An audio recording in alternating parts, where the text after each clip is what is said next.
স্বপ্ন আমাদের বাঁচিয়ে রাখে, আর সেই স্বপ্ন পূরণের জন্য আমরা অসম্ভবকেও জয় করে ফেলতে পারি। আর সেই অসম্ভবকে জয় করার জন্য, নিজের স্বপ্নকে পূরণ করার জন্য দীপ্ত টিভির সামনে জমেছে ভিড়। কেন এই ভিড়?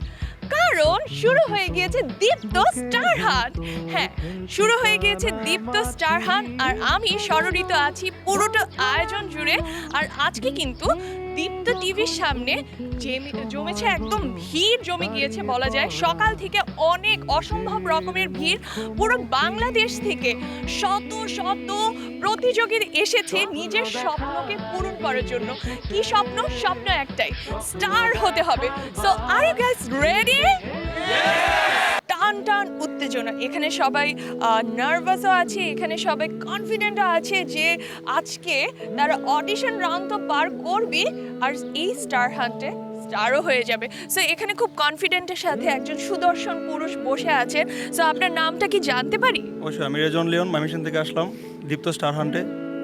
এই আপনি ময়মনসিংহের থেকে কি এখানে জাস্ট এই কম্পিটিশনের জন্যই হচ্ছে এসেছেন? রাইট। আমি চট্টগ্রামে থাকি, চট্টগ্রাম থেকে লাস্ট ট্রিপে আসলাম। সারা রাত আমি বাস জার্নি করেছি, সারা রাত বাসে ছিলাম, সকালবেলা এখানে পৌঁছেছি। ওকে, সারা রাত জার্নি করে সকালে এখানে অডিশন দেওয়ার জন্য একদম টাইম অনুযায়ী হাজির হয়ে গিয়েছেন। সো এখানে তো বেসিক্যালি আমরা গ্ল্যামার প্লাস ট্যালেন্ট দুটোই চাচ্ছি। সো আপনার অডিশনে আপনাকে ধরেন জিজ্ঞেস করা হয়েছে যে আপনার ট্যালেন্টটা কোন সাইডে, আপনি কি বলবেন? আমি অভিনয় করতে ভালোবাসি, অ্যাক্টর, এটাই স্বাভাবিক। আমি অভিনয় করতে ভালোবাসি। অভিনয় বাদে কি ভালো লাগে? আমার গান ভালো লাগে, গান করতে ভালোবাসি। গান গাইতে পারবেন? রাইট, গান গাইতে পারবো। হয়ে যাক দুটো লাইন। তোমারও লাগিয়া নিরালে বসিয়া, তোমারে যতনে করে ঘরেছে বিধি, কি জাদু করিলা পিরিতি শিখাইলা, থাকিতে পারি না ঘরেতে প্রাণ সজনী, থাকিতে পারি না ঘরেতে। Thank you so much. So এরকম জাদু দিয়ে কি আপনি একদম স্টার হয়ে যাবেন, মানে এই টাইটেলটাও জিতে যাবেন? আমার প্রপার যে মানে ট্যালেন্ট আছে, আমি ট্রাই করবো এটা মানে সামনে তুলে ধরার জন্য যতটুকু পারি। যদি জাজরা ওরা সিলেক্টেড করার জন্য আমাকে সিলেক্ট করে তাইলে হবো, ইনশাল্লাহ দেখা যাবে। সো অডিশন তো দিয়ে বের হলেন, জাজেসরা কি বলল? জাজেসরা বলল যে আমার এখনো বয়স হয়নি, তো আর একটু বড় হতে, আর আবার এখানে যখন দীপ্ত স্টার হান্ট হবে আবার পার্টিসিপেট করতে, এবং বলেছেন যে আমাকে শিল্পকলা একাডেমিতে ভর্তি হওয়ার কথা বলেছেন, কারণ আমার উচ্চারণে একটু সমস্যা রয়েছে, সেটার কথা বলেছেন। সেই জন্য আর কি বললো যে সামনেবার অবশ্যই ইনশাল্লাহ আবার ট্রাই করার কথা বলেছে। নেক্সট ইয়ার ইনশাল্লাহ আবার ট্রাই তো করা হবে, তাই না? জি জি, কারণ হার মানা যাবে না। So best of luck next টাইমের জন্য। Thank you. হ্যালো আপু। হ্যালো। সো অডিশন দিয়ে বের হলেন, জাজেসরা কি বলল? বলেছে তো অনেক কিছুই, কিন্তু যেটা বলছে যে আমি সুইটেবল না ক্যারেক্টারের প্রতি, আমার বয়স অতটা ম্যাচিওর না, এটাই। আচ্ছা, ক্যারেক্টারের জন্য এখনো বয়সটা ম্যাচিওরড হয়নি। সো অডিশনে আর কি কি জিজ্ঞেস করলো? উনি আমাকে স্ক্রিপ্ট দিচ্ছিল, উনি আমার কাছে জিজ্ঞেস করলো যে আমি কারেন্টলি কী করতেছি, আমার কেন আমি এইদিকে ঝুঁকতাছি, আমার ইচ্ছা কেন আমি ইন্ডাস্ট্রিতে আসতে চাই, এগুলাই। নেক্সট টাইম কি আর ট্রাই করা হবে? নেক্সট টাইম হ্যাঁ, I am not gonna give up. Okay, করা যাবে না, এখানে দিই বা না দিই, কিন্তু ট্রাই করবো ইনশাল্লাহ। গিভ আপ করা যাবে না একদমই।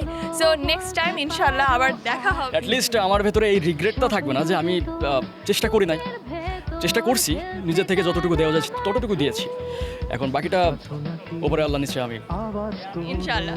সো আমি অলওয়েজ একটা জিনিসে বিলিভ করি যে লাইফে আমরা তখনই হেরে যাই যখন আমরা হার মানি। সো হার মানা যাবে না, একেবারে হার মানা যাবে না। সো কি বললো জাজেসরা? জাজরা বলছে যে হার মানা যাবে না, চেষ্টা করতে হবে আরও, মানে অ্যাক্টিংয়ের বিষয়ে আরও বেশি দক্ষ হতে হবে, এরকমভাবে মানে অনুপ্রেরণা দিয়েছে অনেক বেশি। সো হার মানা কি যাবে? না, এখন মনে হচ্ছে না যাবে না, চেষ্টা করে যেতে হবে ইনশাল্লাহ। Thank you so much. So হার মানা যাবে না, হার জিত অবশ্যই আছে, কিন্তু হার মানতে হবে না। সো জাজেসরা কিন্তু তাদের মতামত দিচ্ছে অডিশন রাউন্ডে প্রথম ধাপে সিলেকশন করছে। সো দেখা যাক যে অডিশন রাউন্ডের দ্বিতীয় ধাপে কারা ফাইনালি রিচ করতে পারে। দেখতে হলে থাকতে হবে দীপ্তর সাথে। আরেকজন চলে এসেছে অডিশন দিয়ে, চলুন তার সাথে কথা বলি আমরা। সো অডিশন তো দিয়ে আসলেন, কেমন ছিল অডিশন? অনুভূতি খুবই ভালো, জাজেসরা খুবই ভালো ছিলেন। আর আমার খুব পছন্দের দুজন মানুষ এখানে ছিলেন। আজিজুল হাকিম স্যার ছিলেন, যে আমার খুবই পছন্দের একজন মানুষ, অ্যান্ড তারা খুবই কোঅপারেটিভ ছিলেন। তারা আমারও খুব পছন্দের মানুষ। সো যাই হোক, কি কি জিজ্ঞেস করলো? আমার নাম জিজ্ঞেস করলেন, অ্যান্ড হচ্ছে আমি বর্তমানে কী করছি, আমার দেশের বাড়ি কোথায়, তারপর একটা প্যারা দিল সেটা আমাকে পড়ার জন্য। অ্যান্ড যেহেতু হচ্ছে আজকে আমার এক্সাম আছে MBA ফাইনাল ইয়ারের, দ্যাটস হচ্ছে আমাকে আর খুব বেশি সময় রাখিনি, আমাকে খুব তাড়াতাড়ি ছেড়ে দিয়েছেন। ওকে, সো এই অডিশনের জন্য অনেক বেস্ট অফ লাক, প্লাস হচ্ছে আপনার এক্সামের জন্য অনেক অনেক অনেক শুভকামনা। Thank you. সো বুঝতেই পারছেন যে পার্টিসিপেন্টসরা কিন্তু নিজের মতো করে চেষ্টা করছে। ইভেন তাদের এক্সাম থাকুক অথবা হচ্ছে অন্য কোনো শহর থেকে আসা লাগুক, তারা কিন্তু অন্য শহর থেকে এক্সাম ছেড়ে নিজেদের মতো করে চলে এসেছে এখানে অডিশন রাউন্ডে পার্টিসিপেট করার জন্য। সো ইয়েস, ফাইনালি কি হয়, সেকেন্ড ধাপে কারা কারা যাবে, এটা জানার জন্য আপনাকে যেটা করতে হবে, পুরোটা সময় জুড়ে আমাদের সাথে থাকতে হবে, চোখ রাখতে হবে দীপ্ত ডিজিটালে। বাট আমি বন্ধুদের সাথে দেখা করতে আসছি, দেখা করে চলে যাব।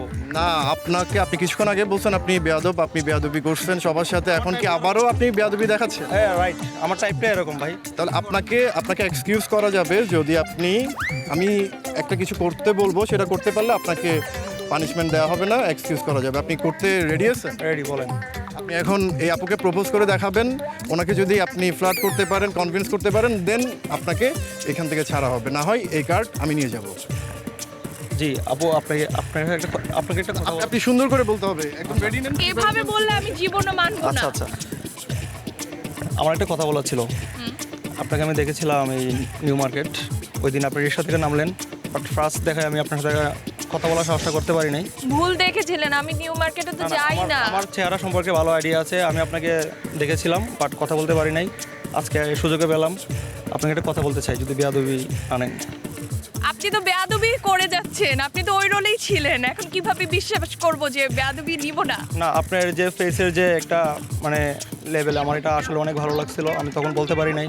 আজকে সুযোগে পাইলাম, আমি এটা বলতে চাচ্ছি। আপনি যাই মনে করেন, আমি বলে দিতে চাই আপনাকে। আপনি অনুমতি দিলে আমি বলবো। প্রপোজ কেউ অনুমতি নিয়ে দেয়? আচ্ছা দেখেন, আপনাকে আমার অনেক ভালো লাগে, প্রথম দেখাতে অনেক ভালো লাগছিল, স্টিল নামে ভালো লাগাটা এখনও আছে। দেখাই সেই দিনের স্মৃতির কথা মনে পড়লো। না, একসেপ্ট করব? কি বলেন করব? করা যাবে? অ্যাকসেপ্ট করার মতো এখনো কিছু দেখিনি। আমি ছেলে হয়ে এখনো কনভিন্স হইতে পারি না, আর আপনি মেয়ে হয়ে কিভাবে কনভিন্স হবেন? হাঁটু গেড়ে এইভাবে হাঁটু গেড়ে প্রপোজ করো ভাইয়া, শেখা দিতে ফুলও নিয়ে আসছি, আপনার জন্য ফুলও নিয়ে আসছি। আই লাভ ইউ, আপনাকে আমার ভালোবাসি। নতুন ফুল। My so thank you so much. আমি দুই দিন যাবত কিছু খাইতে পারি নাই। সকালে আম্মু এইটুক খাওয়াই দিছে আমাকে, এবার আমার মাথা হাত দিয়ে বলছে যে তুমি পারবা, তুমি শুধু নার্ভাস হও না। আমি আসলে ছোটোবেলা থেকে খুব অ্যাক্টিং করি, খুব ভালো করি, আমি জানি, মানে সবাই বলে। সো আম্মুর এইটুকু সাহস ছিল যে আমি পারবো। এবার আমাকে অনেকগুলা স্ক্রিপ্ট দেখা হয়েছে, আমি পড়েছি, ইভেন আমি ট্রাইং টু মাই বেস্ট। একটা শাকিব খানের ডায়লগ দিয়েছিলাম, এটা সে হৃদয় শুধু তোমার জন্য ছবির। একটু এখানে আমরা একটু ঝলক যদি পেয়ে যাই। ওকে, বিয়ে কিসের বিয়ে? আমি এই বিয়ে মানি না। তুমি আমার সাথে 5 বছর রিলেশন করছো, এখন আমাকে বিয়ে করবো না? চলো না মই বিশ্বাসঘাতিনী। আমি তোরে ভালোবাসতাম, তোর মনে ছিল। সরি। সো আমি একটা পরীক্ষা ওনার এখনই নিতে চাই। আমার পরীক্ষা? না, আপনার না, ওনার। ভাই আপনি বলছেন আপনি যে কোনো কিছু করতে চান, রাইট? সো আমরা আপনার জন্য একটু সুপারিশ করে দেখব, যদি আপনি আমাদেরকে এখানে একটু নাচ গান করে দেখান, নাচ অথবা গান। নাচটা তো না, ডান্সটা একটু আগে করা হয়েছে। কোনটা? আমি কখনো গাই নাই, বাট আপনাদের জন্য ট্রাই করতে পারি। ওকে জোশ, তাহলে গানটা শুরু করেন। আমি আগেই বলছি আমি কখনো হ্যাঁ, হ্যাঁ, আপনি- আমার voice অত ভালো না। আপনি সুন্দর করে গান করতে পারলে আমরা দুজন মিলে সুপারিশ করব। হ্যাঁ, ওকে। ইশারায় শীষ দিয়ে আমাকে ডেকো না, কামনার চোখ দিয়ে আমাকে দেখো না। সরি, এইটুকুই ছিল, আমি কখনো গান গাই নাই। আপনারাই কমেন্টস করে জানান ওনার জন্য কি আমরা সুপারিশ করব, ওনার গানটা কেমন হলো। প্লিজ হ্যাঁ, প্লিজ আমার জন্য একটু সুপারিশ করবেন প্লিজ। অডিশন রাউন্ড দেখুন 15 ও 16 ফেব্রুয়ারি রাত 10টায় এবং 21 ফেব্রুয়ারি থেকে প্রতি শুক্র ও শনিবার রাত 10টায় দীপ্ত টিভি এবং দীপ্ত টিভির ডিজিটাল প্ল্যাটফর্মে। সময়